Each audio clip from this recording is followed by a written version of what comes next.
தமிழ் பேச்சு எங்கள் மூச்சு கேட்டிங்கன்னா புரியும். அடுத்து வருகிறார் நாகமுத்து பாண்டி அவர்கள். அவர்களை எங்களுடைய வைஸ் பிரசிடெண்ட் திரு எஸ்பி வெங்கடேஷ் அவர்கள் கௌரவம் செய்வார்கள். அப்படியே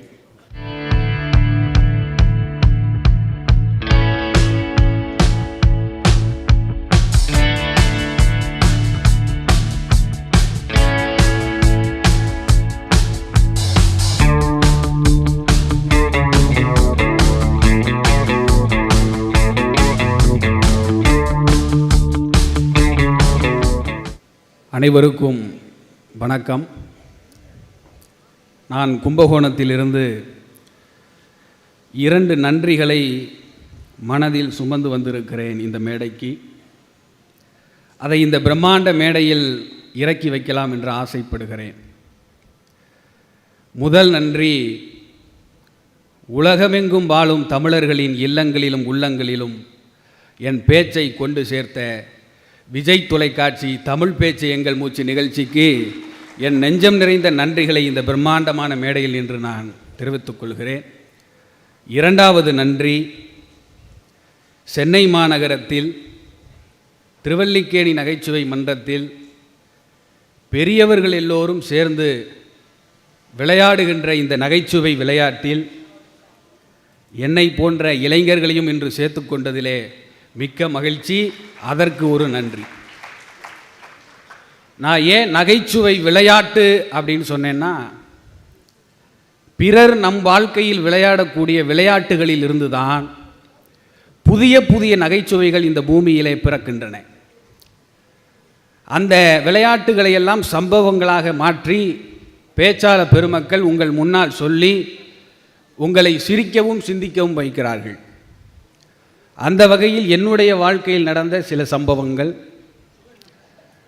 ஒரு நாள் கோவிலில் சாமி கும்பிட்டுட்டு வெளியில் வந்தேன். ஒரு பிச்சைக்காரரு 1 ரூபா கொடுன்னு, 1 ரூபா கொடுங்க அப்படின்னார். நான் என்ன பண்ணேன், பாக்கெட்டில் கையை விட்டு 1 ரூபா எடுத்து, இந்தாங்கய்யா எடுத்துக்கோங்கன்னே. இப்படி போட்டால் பிச்சை, இப்படி வச்சு அவங்களே எடுத்துக்கிட்டா தானம். உயரிய நோக்கம் எனக்கு. 1 ரூபாயை வச்சு எடுத்துக்கோங்கன்னே. அவர் என்ன பண்ணார், கொஞ்சம் அப்படியே நில்லுங்க தம்பின்னார். நான் அப்படியே நின்னேன் 1 ரூபாயை வச்சுக்கிட்டு. இவர் என்ன பண்ணுறாரு, அவர் பங்குக்கு பாக்கெட்டுக்குள்ளே கையை விட்டு 10 ரூபா, 20 ரூபா, 50 ரூபா, 100 ரூபா, 200 ரூபா, 500 ரூபான்னு நிறைய பணத்தை எடுத்து, பார்த்தீங்களா தம்பி, என்கிட்ட எவ்வளோ பணம் இருக்குது பார்த்தீங்களா, இருந்தாலும் 1 ரூபா போதும்னார். நான் அப்படியே 1 ரூபாயை வச்சுக்கிட்டு நிற்கிறேன். இப்போ ஒருத்தர் கிராஸ் பண்ணி போனார். என் கையை பார்த்தார் 1 ரூபா, பிச்சைக்காரர் கையை பார்த்தாரு வெறும் பணம். அந்த நேரம் பார்த்து நான் கசங்கின சட்டை அயன் பண்ணாமல் போட்டு போயிட்டேன். நான் தான் பிச்சைக்காரன் நினச்சி என் கையில் 1 ரூபாயை போட்டு போயிட்டார். ஆளையை மாற்றிட்டார். அப்போ பாருங்க, கன நேரத்தில் பிச்சை போட வந்தவர் பிச்சைக்காரர் ஆகிட்டார். பிச்சைக்காரர் பிச்சை போட வந்தவர் ஆகிவிட்டார். இருந்தாலும் 1 ரூபாய் எனக்கு லாபம்னு 2 ரூபாய் எடுத்துகிட்டு வீட்டுக்கு வந்துட்டேன். அதுவாச்சும் பரவாயில்ல. ஒரு நாள் பேருந்தில் உட்காந்துருந்தேன். ஒரு பிச்சைக்காரர் வந்தார். ஏதாவது கொடுங்கன்னாரு. பாக்கெட்டை பார்த்தேன், 100 ரூபா தான் இருந்தது, சில்லறையே இல்லை. நான் யார் கேட்டாலும் கொடுத்துருவேன், சில்லறை இல்லை. கடவுள் நம்மளை சோதிக்கிறார் அப்படின்னு 100 ரூபாயை எடுத்து, இந்தாங்க ஐயா, உங்களுக்கு கொடுக்கணும்னு தோணுது, சில்லறை இல்லை, 100 ரூபா தான் இருக்குது, 10 ரூபாய் எடுத்துகிட்டு 90 ரூபா கொடுத்துருங்கன்னே. உலகத்திலேயே பிச்சைக்காரன்ட்ட சில்லறை மாத்திர முதல் நான் தான். அப்படிப்பட்ட நல்ல மனசு எனக்கு. இதை கேட்டுட்டு அந்த பிச்சைக்காரரு சத்தமாக சொன்னார், ஏண்டா 90 ரூபா இருந்தால் நான் ஏண்டா உங்ககிட்ட பிச்சை எடுக்க வரேன்னார். பஸ்ஸில் உள்ள எல்லாரும் எங்களை ஒரு மாதிரி பார்த்து, டிக்கெட் கொடுக்குறவர் 2 பிச்சைக்காரனை இறங்கு, நாங்கள் 2 பேரும் பிச்சைக்காரன்னு போல இருக்கு, இவங்க 2 பேரும் பிச்சை எடுத்த காசை பிரிச்சுக்கிட்டு இருக்காங்க போல இருக்குன்னு நினச்சி இறக்கி விட்டார். இது மாதிரி நிறைய சொல்லலாம். ட்ரெயினில் திருநெல்வேலி போயிட்டு இருந்தேன். மதுரைக்கு அப்புறம் யாருமே இல்லை, ஒரே ஒருத்தர் மட்டும் தான் இருந்தார். போர் அடிச்சிச்சு. அவர்கிட்ட பேசிக்கிட்டே வரலாம்னு சொல்லி பேச்சு கொடுத்தேன். அவர் பேச்சை கொடுக்கல. உடனே என்ன பண்ணேன், ஏன் பவரை காட்டணும்ல. நான் யார் தெரியுமா? விஜய் டிவி தமிழ் பேச்சு எங்கள் மூச்சில் பேசுனா ஒரு பேச்சாளர். 10 வீடியோ இருக்குது யூடியூப்பில், பாருங்க அப்படின்னு ஒன்று ஒன்றா போட்டு காமிச்சிக்கிட்டு இருக்கேன். 10 வீடியோவும் பார்த்து நல்லா என்ஜாய் பண்ணுறார். 10 வீடியோ முடிஞ்சிடுச்சு, எல்லாத்தையும் பார்த்துட்டீங்க, எப்படி இருந்துச்சு என் பேச்சுன்னு கேட்டேன். யாஹோ யாகே என்னார். அவர் ஹிந்தி பேசுகிறவர். எனக்கு ஹிந்தி பேச தெரியாது, ஆனால் அவர் பேசுகிறது ஹிந்திங்கிறது தெரியும், அந்த நாலேஜ் இருக்குது. கண்டுபிடிச்சிட்டேன் அவர் ஹிந்திக்காரர். ஒரு ஹிந்திக்காரர்கிட்ட 1 மணி நேரமாக 10 தமிழ் வீடியோவை போட்டு காமிச்சு 1.5 GB நெட்டு காலியானதுதான் மிச்சம். இங்கிலீஷ் தெரியுமான்னு கேட்டேன். டான்ஸ் சூப்பர்னார். இப்படி மைக்கில் இப்படி கையை அசைச்சு பேசுறது வந்து தமிழ்நாட்டில் ஒரு பாரம்பரியமான நடனம் போல இருக்குன்னு நினச்சிக்கிட்டார். இது வந்து ஆள் இல்லாத ட்ரெயினில் நடந்தது. கூட்டமான ட்ரெயினில் ஒரு சம்பவம் நடந்தது. இந்த வாட்ஸ்அப்பில் ஸ்டேட்டஸ்லாம் போடுறாங்க, ஜன்னலோர இருக்கை, சாரல் மழை, ஒரு குவளை சூடான தேநீர், அதில் அப்படியே புகையாக வந்துக்கிட்டு இருக்கும். அந்த மாதிரிலாம் என் வாழ்க்கையில் நடந்ததே கிடையாது. ஏன்னா நான் நிற்கிறதுக்கே இடம் இருக்காது ட்ரெயினில். இடிச்சுக்கிட்டு பிடிச்சிக்கிட்டு அடுத்தவன்கிட்ட திட்டு வாங்கிட்டுலாம் போவேன். இன்றைக்கி நம்ம சேகரன் சார் அழகாக எனக்கு ரிசர்வ் பண்ணி கொடுத்துட்டார். ஜம்முன்னு வந்து ஜம்முன்னு இறங்கி இப்போ பேசிக்கிட்டு இருக்கேன். அதுக்கு ஒரு மிகப்பெரிய அவருடைய வரவேற்புக்கு ஒரு மிகப்பெரிய நன்றியை நான் தெரிவிச்சுக்கிறேன். சரியான கூட்டம் ட்ரெயினில். ஒருத்தர் வந்தார், சுற்றி முத்தியும் பார்த்தாரு, இடமே இல்லை. நானே கீழே உட்காந்துக்கிட்டு போகிறேன். அவர் அப்துல் கலாம் கண்ட இளைஞர் போல இருக்கு. வாய்ப்புகளை தேடாதே உருவாக்கு. சுற்றி முத்தி பார்த்தாரு, இடம் இல்லை. நான் உட்காந்துருந்தேன் பார்த்தீங்களா கீழே, அதுக்கு மேலே எனக்கு ஒரு பொன்னாடை போத்துனாங்கல்ல, அந்த மாதிரி ஒரு துண்டை எடுத்துட்டு நான் உட்காந்துருக்கிறதுக்கு மேலே அந்த கம்பியில் ஒரு முடிச்சு, இந்த கம்பியில் ஒரு முடிச்சு போட்டார். நான் பார்த்தேன், என்ன நமக்கு நேராக போடுறாரே, விழுந்தா நம்ம மேலே தான் விழுவார்னு சொல்லி விவரமாக எந்திரிச்சிட்டேன்.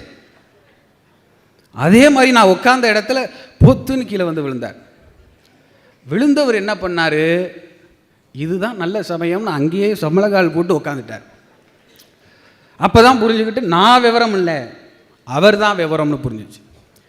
கொஞ்சம் நம்ம கண் அசந்தாலோ விட்டு கொடுத்தாலோ நம்முடைய இடத்தை பிடிக்க ஒருத்தர் அல்ல 1,00,000 பேர் பின்னாடி காத்துக்கிட்டு இருக்காங்க. எச்சரிக்கையாக இருக்கணும். நீங்கள் நான் மிகவும் பாதிக்கப்பட்ட ஒரு சம்பவம் அப்படின்னா எங்கள் வீட்டு பக்கத்தில் நடந்த சம்பவம் தான். எங்கள் வீட்டு பக்கத்தில் காலையில் பட்டிமன்றத்துக்கு கிளம்பிட்டு இருக்கேன். ஒரு சத்தம் கேட்குது. அவர் பேர் பரமசிவன், அவர் தான் சத்தம் போட்டுக்கிட்டு இருக்காரு. அவர் எனக்கு நல்லா தெரியும், நான் என்ன சொன்னாலும் கேட்பார். நான் ஒரு பேச்சாளன், என் பேச்சு அவருக்கு ரொம்ப பிடிக்கும். நான் என்ன சொன்னாலும் அவர் கேட்பார். சத்தம், நான் போய் பார்த்தேன். எங்கள் தெருவிலே நான் சேகரன் சார் மாதிரி ரொம்ப அழகானவன், அறிவானவன். கோச்சிக்காதீங்க, அவங்க எல்லாரும் கோச்சிக்கிறாங்க. உங்கள் எல்லாரும் மாதிரியும் நான் அழகானவன், அறிவானவன். நான் போய் கேட்டேன், என்ன சார் பிரச்சனை? பார்த்தா அவர் மனைவியை வீட்டை விட்டு வெளியே போ, வீட்டை விட்டு வெளியே போன்னு சொல்லிக்கிட்டு இருக்காரு.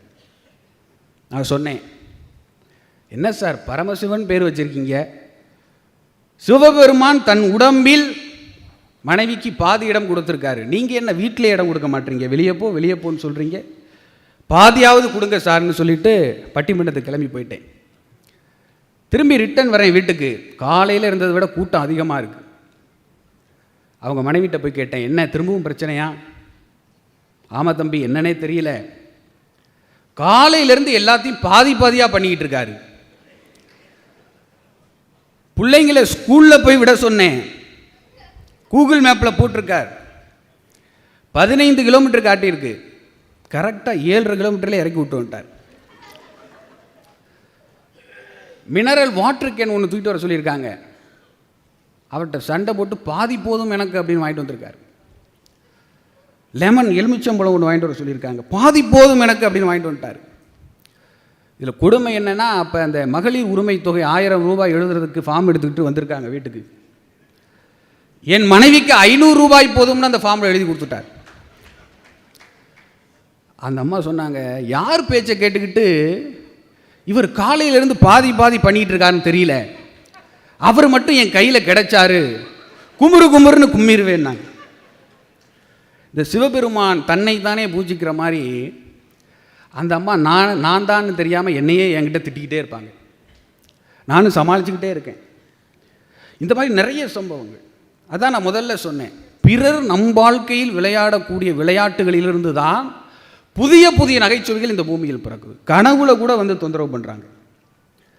சங்க இலக்கியத்தில் 550 ஒரு பாட்டு, சுனைவாய் சிறுநீரை எய்யாததென்றெண்ணி பிணைமான் இனிது உண்ண வேண்டி கலைமாத்தன் கள்ளத்தின் ஊச்சும் சுரம் என்பர் காதலர் உள்ளம் படர்ந்த நெறி. இதுக்கான பொருள் உங்கள் எல்லாருக்கும் தெரிஞ்சிருக்கும்.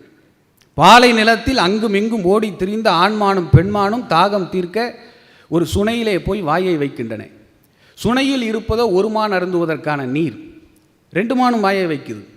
ஆண்மான் பெண்மான் குடிக்கட்டும் என்று குடிப்பதை போல் நடிக்கிறது, பெண்மான் ஆண்மான் குடிக்கட்டும் என்று குடிப்பதை போல் நடிக்கிறது.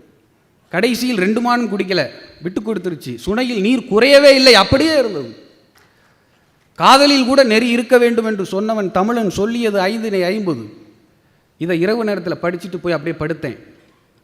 கனவுல நானும் என் காதலியும் இந்த பாட்டில் சொல்லியிருக்கிற மாதிரி ஒரு ஜூஸ் கடைக்கு போய் ஒரு ரோஸ் மில்க் வாங்கி அதில் 2 உறிஞ்சு குழாய் போட்டு, அதான் ஸ்டார் போட்டு, நீ குடிடி நீ குடிடா அப்படின்னு கண்ணோடு கண் பேசிக்கிட்டு குடிக்கலாம்னு சொல்கிறேன், நீ குடி அப்படின்னு சொன்னேன்.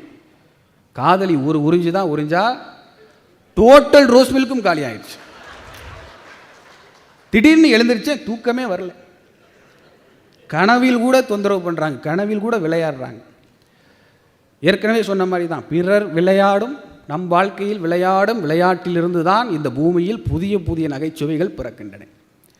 கடவுள்கிட்டே போய் விளையாடுறானே மனிதன்லாம் அவனுக்கு ஏமாத்துறான். கடவுள் மட்டும் ஒரு பட்டிமன்ற பேச்சாளராக இங்கே வந்து அவருக்கு பேசக்கூடிய ஒரு வாய்ப்பு இருந்துச்சுன்னு வச்சுக்கோங்க, அவ்வளவு நகைச்சுவைகளை சொல்லுவார் அவர். கடவுள்கிட்ட போய் விளையாடுறான் மனிதன். இன்னைக்கு கோவிலுக்கு போகிற மனிதன்கிட்ட போய் கேளுங்களேன், உன்னுடைய முதல் வேண்டுதல் என்னப்பா? கோபுர வாசலில் போட்டிருக்க என் செருப்பை யாரும் திருடிட்டு போயிடக்கூடாது ஆண்டவாங்கிறது தான். கொஞ்சம் கைத்தட்டுங்க நல்லா. கும்பகோணத்துலேருந்து வந்திருக்கேன், ரொம்ப தூரத்துலேருந்து. சில பேர் பார்த்தீங்கன்னா அந்த கோபுர வாசலுக்கிட்ட போய் பார்த்தீங்கன்னா நிறைய நகைச்சுவைகள் கிடைக்கும் உங்களுக்கு. செருப்பு எடுத்துகிட்டு போய் அப்படி தெரியாமல் பதுக்குவான். ஏன்னா செருப்பு திருடவன் சோம்பேறியாக இருந்தால் தேடி கண்டுபிடிச்சி திருட மாட்டான்ல, அந்த நம்பிக்கை. எங்கள் ஊரில் அப்படி தான் ஒருத்தர் கோபுர வாசலுக்கு முன்னாடி ஆற்று மண் கொட்டி வச்சுருந்தாங்க. அதில் குழி தோண்டி 2 செருப்பையும் வச்சு மூடிட்டு உள்ளே போய் சாமி கும்பிட்டு வெளியில் வந்தார். வந்து பார்க்குறாரு, ஆற்று மண்ணையும் காணா செருப்பையும் காணா, எல்லாத்தையும் அள்ளிட்டு போயிட்டாங்க. இன்னும் சிலர் செருப்பு திருடவனையே திக்குமுக்காட வைக்கணும்னு மாஸ்டர் பிளான் போட்டு வலது பக்கம் ஒரு செருப்பு இடது பக்கம் ஒரு செருப்புன்னு போட்டுட்டு உள்ளே போய் சாமியை கும்பிட்டுட்டு வெளியில் வந்து பார்ப்பாரு, இவர் திக்குமுக்காடிட்டு இருக்காரு, எங்கே நம்ம செருப்பை போட்டோம். நல்லா சிரிங்க, அப்போ தான் எனக்கு அடுத்தடுத்து வரும். சில பேர் கோவிலுக்குன்னு தனி சிரிப்பு வச்சுருப்பாங்க, இத்து போய் தேஞ்சு போய் ஓட்டை விழுந்து, அதை திருடுற செருப்பு திருடுறேன், நம்ம செருப்பே தேவலாம் போல இருக்குது, செருப்பை மாற்றேன் அவன் அப்படின்னு செருப்பு திருடவன் திட்டிட்டு போகிறாங்க. சில பேர் ஹைலைட், கோயிலுக்கு செருப்பே போட்டு வர மாட்டாங்க, நீ போட்டு வந்தால் தானே திருடுவ அப்படின்னு போட்டே வர மாட்டாங்க. செருப்பில் பாருங்கள் கடவுள்கிட்ட விளையாடுறான். இன்னைக்கு இறைவன் பெயரில் அர்ச்சனை பண்ணுறோம், அது எவ்வளோ கோடி பலனுக்கு சமம். அதுலேயும் போய் விளையாடுறான். அர்ச்சகர்கிட்ட போய் சுவாமி பேருக்கே பண்ணுங்கோம்பாங்க, அர்ச்சகரும் அதை வாங்கிட்டு போய் அர்ச்சனை கூட வாங்கிட்டு போய் உள்ளார சுவாமி பேருக்கு பண்ணுவாங்க. வெளியில் இந்த அம்மா பெரிய லிஸ்ட்டே போட்டுருவாங்க, நான் நல்லா இருக்கணும், என் கணவர் நல்லா இருக்கணும், என் குழந்தைகள் நல்லா இருக்கணும், ஒரு கார் வாங்கணும், ஒரு பங்களா வாங்கணும், ஒரு வயிறு நெக்லஸ் வாங்கணும். அப்போ உள்ளார இருக்க கடவுளுடைய மைண்ட் வாய்ஸ் என்ன? அதுக்கு உன் பேரில் உன் குடும்பத்து பேரில் நீ பண்ணியிருக்கலாமே, எதுக்கு என் பேரில் பண்ணுற? கடவுள்கிட்டே போய் மனிதன் விளையாடுறான். அப்போ மனிதன்கிட்ட விளையாட மாட்டானா? இப்படி பிறர் நம் வாழ்க்கையில் நிறைய விளையாடுறாங்க. அதுலேருந்து தான் நகைச்சுவைகள் நிறைய பிறக்குது. அதில் என்ன பலன்னா, அதை நம்ம இங்கே சம்பவங்களாக மாற்றி கொஞ்சம் கற்பனை சேர்த்து கொஞ்சம் சுவை சேர்த்து இத்தனை பேர் முன்னாடி சொல்லி அதிலே பலனடைகிறவர்கள் மக்களாக இருக்கிறார்கள். அவர்களை சிரிக்கவும் சிந்திக்கவும் நாம் வைக்கின்றோம். அந்த வகையில் அந்த விளையாடினாங்க இல்லையா பிறர் நம் வாழ்க்கையில், அவங்களுக்கு ஒரு நன்றி அந்த மேடையில் நான் சொல்லிக்கிறேன். இன்னும் நல்லா விளையாடுங்க, அப்போ தான் நிறைய சம்பவங்கள் எனக்கு கிடைக்கும், புதிய புதிய நகைச்சுவைகள் எனக்கு கிடைக்கும். நான் விஜய் டிவி தமிழ் பேச்சு எங்கள் மூச்சில் ஒரு விளையாட்டு விளையாடினேன். தமிழ் பேச்சு எங்கள் மூச்சுங்கிறது புரட்சிகரமான ஒரு நிகழ்ச்சி. அதில் நகைச்சுவை என்கிற ஆயுதத்தை ஏந்தி நான் விளையாடினேன். மிகப்பெரிய வெற்றி எனக்கு கிடைத்தது. அதிலே சில முக்கியமானதை மட்டும் நான் சொல்லிக்கிறேன். முதல் சுற்றில் நான் பேசிய ஒரு தலைப்பு என்பது துரித உணவு, ஃபாஸ்ட் ஃபுட் பற்றி நான் பேசினேன். உலகத்திலே துரித உணவு ஃபாஸ்ட் ஃபுட்டை பற்றி நியாயப்படுத்தி பேசின முதல் ஆள் நான் தான். யூடியூப்பில் போய் நீங்கள் துரித உணவை நியாயப்படுத்தி பேசுகிற மனிதனை போய் பார்த்தீங்கன்னா நான் மட்டும்தான் இருப்பேன், வேறு யாரும் பேசலை. இந்த உலகத்தில் முடியாததுன்னு எதுவுமே கிடையாது. நேருக்கு நேர் சுற்று ஃபாஸ்ட் ஃபுட்டை பற்றி பாசிட்டிவாக என்னை பேச சொல்கிறாங்க, இன்னொருத்தவங்கள நெகட்டிவாக பேச சொல்கிறாங்க. நெகட்டிவாக பேசுகிறது ஈஸி, ஃபாஸ்ட் ஃபுட் சாப்பிடாதீங்க அப்படின்னு பேசுகிறது ஈஸி. நாங்கள் சாப்பிடுவோம், எங்களுக்கு பிடிச்சிருக்கா அப்படின்னு பேசி வெற்றி பெறுவது என்பது கடினமான செயல். இருந்தாலும் நான் நம்பிக்கையோடு பேசினேன். எப்படி பேசினேன்னா, பானிபூரியை எடுத்து அப்படி கட்ட விரலால் நசுக்கி அதில் பானிங்கிற ரசத்தை ஊற்றி அப்படியே சிந்தாமல் செதறாமல் வாய்கிட்ட கொண்டு வந்து ஆணு போடும்போது ஒரு பக்கம் புளிப்பு, ஒரு பக்கம் இனிப்பு, ஒரு பக்கம் துவர்ப்பு, கார்ப்பு என்று அறுசுவையும் நாக்கிலே தாண்டவமாடி உச்சந்தலையிலிருந்து உள்ளங்கால் வரைக்கும் சும்மா சுறுசுறு சுறுசுறுன்னு ஏறும் பாருங்க. நடுவர்கள் மதிப்பெண்கள் அள்ளி போட்டாங்க. சும்மா இதை சாப்பிடாத அதை சாப்பிடாத, துரித உணவு சாப்பிட்டா துரிதமாக போயிடுவேன், எங்களுக்கு தெரியாதா? தெரிந்தும் ஏன் நாங்கள் சாப்பிட்றோம்னா எல்லாம் ஒரு சுவைக்காகத்தாயான்னு பேசினேன். அப்போ இந்த உலகத்தில் முடியாதுன்னு எதுவுமே இல்லை. ஃபாஸ்ட் ஃபுட்டை கூட நான் நியாயப்படுத்தி பேசிட்டேன். ரெண்டாவது பார்த்தீங்கன்னா முக்கியமானது, அரசியலில் இதெல்லாம் சாதாரணமப்பான ஒரு தலைப்பு. அதுக்கு நடுவர்கள் யாருன்னா அரசியல் துறையில் உள்ளவர்கள். எவ்வளோ கஷ்டமான ஒரு செயல். அவங்கள புண்படுத்தாமல் அந்த பேச்சை பேசணும். அதிலையும் நான் வெற்றி பெற்றேன், அதிலையும் எனக்கு பெஸ்ட் பெர்ஃபார்மன்ஸ் கிடைத்தது. அவர்கள் மனதை புண்படுத்தாமல் நான் பேசினேன். மூன்றாவதாக ஒரு சுற்று, காதல் கசக்குதையா அப்படின்னு பேசினேன். அதில் ஹைலைட்டான ஒரு பாயிண்ட் என்னென்னா, எங்கள் அம்மா திருமணமாக தேன் முட்டாயான்னு என்கிட்ட கேட்டால் கொஞ்சம் கூட யோசிக்காமல் தேன் முட்டாயின்னு சொல்லிடுவேன் அப்படின்னு. அப்போது நடுவராக நம்முடைய காரைக்குடி குன்றக்குடி அடிகளார் அவர்கள் வந்திருந்தார்கள், இப்போ இருக்கிற சன்னிதானம் அவர்கள். அப்போ எனக்கு 5000 ரூபாய் பரிசு கொடுத்தாங்க. அப்போ சன்னிதானம் அவர்கள் சொன்னார்கள், நீ 5000 ரூபாய்க்கு தேன் முட்டாயே வாங்கி சாப்பிடுன்னு. அது ஒரு மறக்க முடியாத நினைவு. வெயிட்டிங் லிஸ்ட்லேருந்து போய் தமிழ் பேச்சு எங்கள் மூச்சில் ஒரு போட்டியாளர் மூன்று சுற்றிலும் பெஸ்ட் பெர்ஃபார்மன்ஸ் வாங்கினது நான் மட்டும்தான்.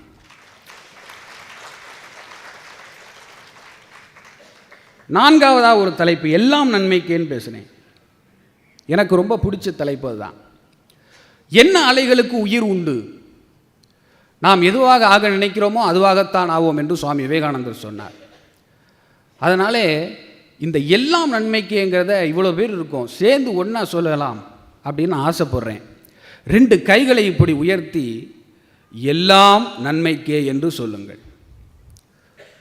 உங்களோட வயசில் சின்னவன் தான், உங்கள் பேரை நான் நினச்சி இதை செய்யுங்க. எல்லாம் நன்மைக்கே. ரொம்ப தூரத்துலேருந்து வந்திருக்கேன், கும்பகோணத்துலேருந்து வந்திருக்கேன். ரெடியா? எல்லாம் நன்மைக்கே.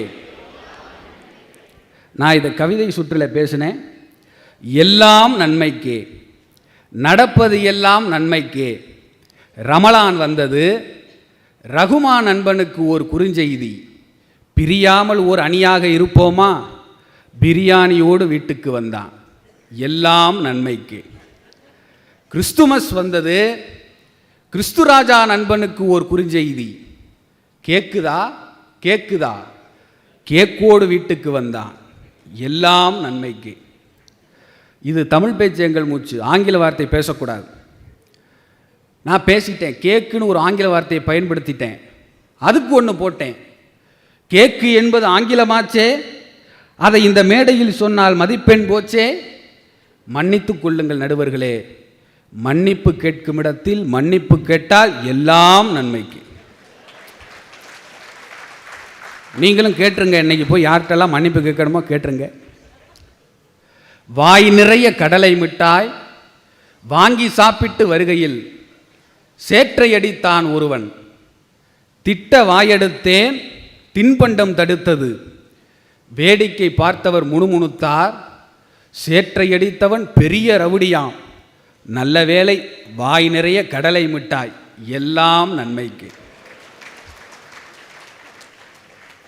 மை தீர்ந்த பேனா தூக்கி எறிய மனமில்லை. சட்டை பைக்குள் வைத்து இலக்கிய கூட்டத்துக்குள் சென்றேன். இருந்து ரசிக்க இடமில்லை. பேனாவை எடுத்தேன், வாயருகே வைத்தேன். எதையோ திருடியதை போல் அங்கும் இங்கும் பார்த்தேன். பெரிய கவிஞராக இருப்பாரோ, முதல் வரிசையில் முன்னெரிக்கை கொடுத்தார்கள், எல்லாம் நன்மைக்கு.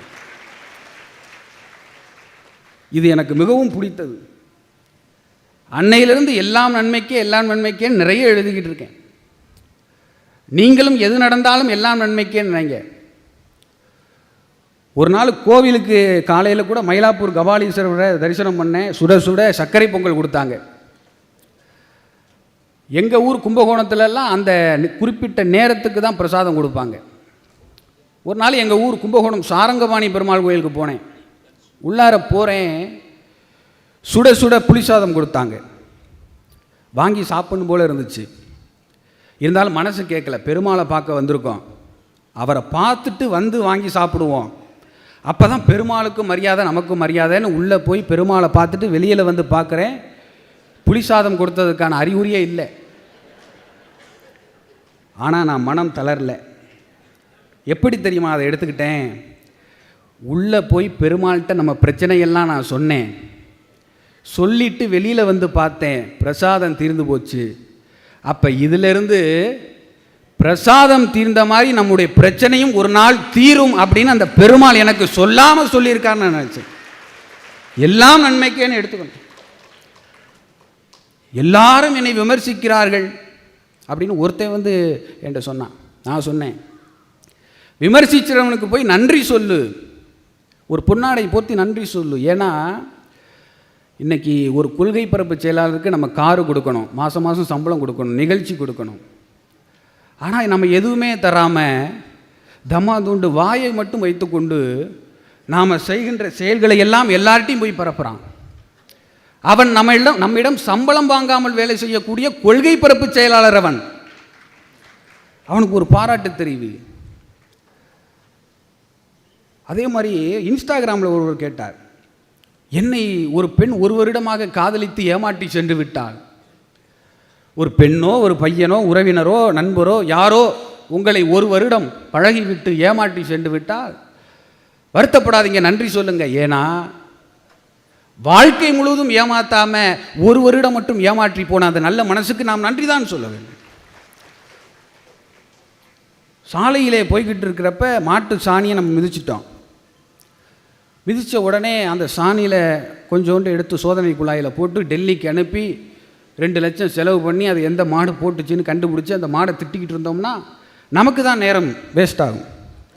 பல நாள் கழுவாத செருப்பை சாணி வாசம் அடிக்காத அளவுக்கு தேய்த்து தேய்த்து கழுவுவதற்கு ஒரு வாய்ப்பை கொடுத்து அந்த மாட்டுக்கு நன்றி சொல்லிட்டு நீங்கள் போய்கிட்டே இருக்கணும்.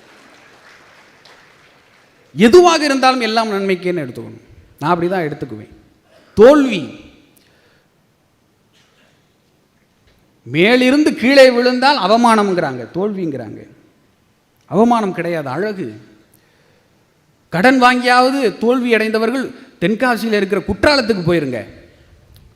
அங்கே போய் பாருங்க, மேலிருந்து கீழே விழும் அருவியை 1000 பேர் ஆ என்று பார்த்து கொண்டு இருக்கிறார். மேலிருந்து கீழே விழுந்தால் அவமானம் அல்ல, அழகு. கொஞ்சம் லேட்டாக தான் புரியும். மேலிருந்து கீழே ஊற்றணும்ல. மேலிருந்து கீழே ஊற்றுகின்ற அந்த அருவிக்கு கீழே இருந்து மேலே போக முடியாது, வாய்ப்பே கிடையாது. ஆனால் மனிதனுக்கு அப்படி இல்லை, நிறைய வாய்ப்புகள் இருக்கிறது. கூடை பந்தாட்டத்தில் அந்த பந்தை கஷ்டப்பட்டு இங்கே போகிறான் அங்கே போகிறான், என்னடா பண்ணுறான்னு பார்த்தா அவ்வளோ கஷ்டப்பட்டு அந்த பந்தை எடுத்துகிட்டு போய் கூடையில் அப்படி மேலேருந்து கீழே போடுறான். மேலேருந்து கீழே போட்டால் அந்த விளையாட்டில் வெற்றி. சந்திராயன் 3 அதை எடுத்துக்கோங்க. நிலவிலே தரை இறங்கியது அந்த விக்ரம் லேண்டர். ஏற்றம் மட்டும்தான் வெற்றி என்று சொன்னார்கள். ஆனால் இறக்கம் கூட ஒரு வெற்றி தான். எப்போ நிலவுல இறங்கும் இறங்கும் இறங்கும்னு எல்லாரும் டிவியில் பார்த்துக்கிட்டு இருந்தோம். இறக்கம் கூட வெற்றி தான். அதனால் நீங்கள் எதுவாக இருந்தாலும் என்னை போல எல்லாம் நன்மைக்கே நீங்கள் எடுத்துக்கோங்க. இறுதியாக ஒரே ஒரு பேச்சு மட்டும், சகுனின்னு ஒரு பேச்சு பேசினேன். அது மிகப்பெரிய வெற்றி எனக்கு கொடுத்தது. அந்த பேச்சை மட்டும் நான் இங்கே பேசிவிட்டு விடைபெறலாம் என்று இருக்கிறேன். என்னடா அவன் சகுனியை பேசிட்டு விடைபெறலாம்னு சொல்கிறான்னு நினச்சிக்காதீங்க. அது ஒரு ஹைலைட்டான பேச்சு என்னுடைய வாழ்க்கையில். அப்போ அந்த சகுனி பேச்சுக்கு நான் சகுனியாகவே மாறிட்டேன். என் அன்பு மருமகன்களே, உங்கள் ஆசை மாமா சகுனி வந்திருக்கிறேன். இந்த உலகத்தில் நடப்பதையெல்லாம் நான் வானத்தில் இருந்து பார்த்து கொண்டு தான் இருக்கிறேன். என் பெயரை வைத்து இங்கு நிறைய பேர் பேரானந்தம் அடைந்து கொண்டு இருக்கிறீர்கள். பற்ற வைப்பது, கொளுத்தி போடுவது, தூண்டி விடுவது, அடுத்தவனுக்கு ஊற்றி கொடுத்து குடியை கெடுப்பது, இங்கிட்டு இருக்கிறதை அங்கிட்டு சொல்லுவது, அங்கிட்டு இருக்கிறதை இங்கிட்டு சொல்லுவது, கூடவே இருந்து அவனுக்கு சமாதி கட்டுவது. சுருக்கமாக சொல்லப்போனால், நல்லாயிரு நல்லாயிரு என்று வாய் நிறைய வாழ்த்தி விட்டு வீட்டுக்கு போய் இவன் மட்டும் எப்படா நல்லா இருக்கான் என்று சண்டான்னு சூனியம் வைப்பது தான் இன்று பல பேரின் வேலையாகவே இருக்கிறது. ஆகா ஆகா ஆகா, இதையெல்லாம் கேட்கும்போது என் காதுகளில் தேன் வந்து பாய்கிறது. என் அன்பு மருமகன்களே, ஒரு பக்கம் என் அப்பாவின் எலும்பினால் செய்யப்பட்ட மாயப்பகடை, இன்னொரு பக்கம் என் குடும்பத்தையே நாசம் செய்த பீஷ்மரின் குலத்தை அழிக்க வேண்டும் என்கிற வெறி. இன்றைக்கு எல்லோரும் உருட்டு என்று உருட்டி கொண்டிருக்கிறீர்களே, அந்த உருட்டையே கண்டுபிடித்தவன் நான் தான். நான் உருட்டிய உருட்டில்தான் பாரத போரே நடந்தது. அன்பு மருமகன்களே, என்னிடம் இருந்து எடுத்துக்கொள்ள வேண்டியது ஏராளம் இருக்கிறது. அதிலும் கெட்டதை விட நல்லது இருக்கிறது. மீண்டும் சொல்லுகிறேன், ஒரு பக்கம் என் அப்பாவின் எலும்பினால் செய்யப்பட்ட மாயப்பகடை, இன்னொரு பக்கம் என் குடும்பத்தையே நாசம் செய்த பீஷ்மரின் குலத்தை அழிக்க வேண்டும் என்கிற வெறி. உருட்டினேன். பகடை ஆட்டம் பகை வளர்க்கும் ஆட்டம் என்று சொன்னான் தர்மன். மதிக்கூர்மையால் விளையாட வைத்தேன். பொன் பொருள் தம்பிமார் திரௌபதி என எல்லோரையும் பணயம் வைத்து தோற்று போனான்.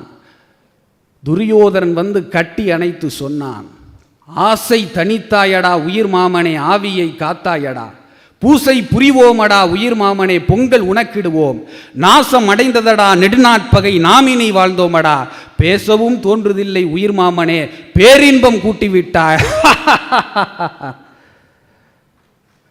தர்மம் தோற்றது என்று எல்லோரும் சொன்னார்கள். ஆனால் அர்ஜுனன் சொன்னதைப் போல, தர்மத்தின் வாழ்வுதனை சூதுகவும் தர்மமே மறுபடியும் வெல்லும் என்ற கூற்றின்படி கண்ணன் தர்மத்தை நிலைநாட்டினான், பாண்டவர்களை வெற்றி பெற வைத்தான். அந்த கண்ணனே கடைசியாக வாக்குமூலம் கொடுத்தான். போரில் வெல்வதற்காக நாம் செய்த அதர்மங்கள் எல்லாம் தர்மங்களாகும் போது தன் குலத்தை நாசம் செய்த பீஷ்மரின் குலத்தை அளிக்க சகுனி செய்த ஒவ்வொரு செயலும் நல்லதுதான், தர்மம்தான் என்று கண்ணனே வாக்குமூலம் கொடுத்தான். இப்படி பேசினேன். அப்போ சுகிசிவம் ஐயா அவர்கள் நடுவராக இருந்தார்கள். அப்போ எனக்கு ஒரு பாராட்டு தெரிவித்தார். என்னென்னா, குட்டி ஞான சம்பந்தம் என்கிற ஒரு பாராட்டை அவர் தெரிவித்தார். அது என் வாழ்க்கையிலே மறக்க முடியாத ஒன்று. இறுதியாக ஒன்றை மட்டும் நான் சொல்லிக்கொண்டு விடைபெறுகிறேன். மிக சிறியது தான், ரொம்ப தூரத்திலேருந்து வந்திருக்கேன். துன்பம் பெறும் வேலையிலே சிரிங்க அப்படின்னு ஒரு தலைப்பில் பேசினேன். அதில் நான் துன்பத்திற்கான மருந்து ஒன்று சொல்லியிருப்பேன். அதை மட்டும் சொல்லிவிட்டு நான் விடைபெற்றுறேன். துன்பத்திற்கான மருந்து எங்கு கிடைக்கும்? நேராக மெடிக்கல் ஷாப் போயிருங்க. உங்கள் பக்கத்தில் இருக்கிற மெடிக்கல் ஷாப்புக்கு போயிருங்க. அங்கே போய் காய்ச்சலாக இருக்குன்னு சொல்லுங்கள், மருந்து கொடுப்பான். இருமலாக இருக்குன்னு சொல்லுங்கள், மருந்து கொடுப்பான். என்ன உங்களுக்கு என்ன வியாதி இருக்கோ எல்லாத்தையும் சொல்லுங்கள், மருந்து கொடுப்பான். ஒரு 2 நாளாக துன்பமாக இருக்கியான்னு சொல்லுங்களேன், உங்களை பார்த்து ஒரு மாதிரியாக சிரிப்பான். என்னடா அது, கும்பகோணத்துலேருந்து நாகமுத்து பாண்டியன்னு ஒருத்தன் வந்தான், இப்படி கேட்க சொன்னான் துன்பத்திற்கான மருந்துன்னு. நம்மளும் கேட்டோம், அவனும் சிரிக்கிறான் அப்படின்னு வருத்தமே படாதீங்க. அவர் சிரிச்சார் பார்த்தீங்களா, சிரிப்பு. அந்த சிரிப்பு தான் துன்பத்திற்கான ஆகச் சிறந்த மருந்து. அந்த சிரிப்புக்கு காசே இல்லை, நீங்கள் இலவசமாக வீட்டுக்கு எடுத்துகிட்டு வரலாம். கோவிலுக்கு போகிறீங்க, உங்கள் துன்பத்தெல்லாம் கடவுள்கிட்ட சொல்கிறீங்க, வீட்டுக்கு வரும்போது அர்ச்சனை கூடையில் தேங்காய், வாழைப்பழம், விபூதி, குங்குமம் இதோடு சேர்த்து அந்த இறைவன் இப்படி கையை வச்சுக்கிட்டு சிரிச்சுக்கிட்டு இருக்கார் பார்த்தீங்களா, அந்த சிரிப்பை வீட்டுக்கு எடுத்துகிட்டு வாங்க, எல்லாம் சரியாக போயிடும் என்று சொல்லி மீண்டும் ஒரு முறை பெரியவர்கள் எல்லோரும் சேர்ந்து கொண்டாடி விளையாடி மகிழ்கின்ற இந்த இடத்தில் என்னை போன்ற இளைஞனுக்கும் நீங்கள் வாய்ப்பு கொடுத்ததற்கு மீண்டும் ஒரு முறை நன்றி தெரிவித்துக் கொண்டு விடைபெறுகிறேன். நன்றி, வணக்கம்.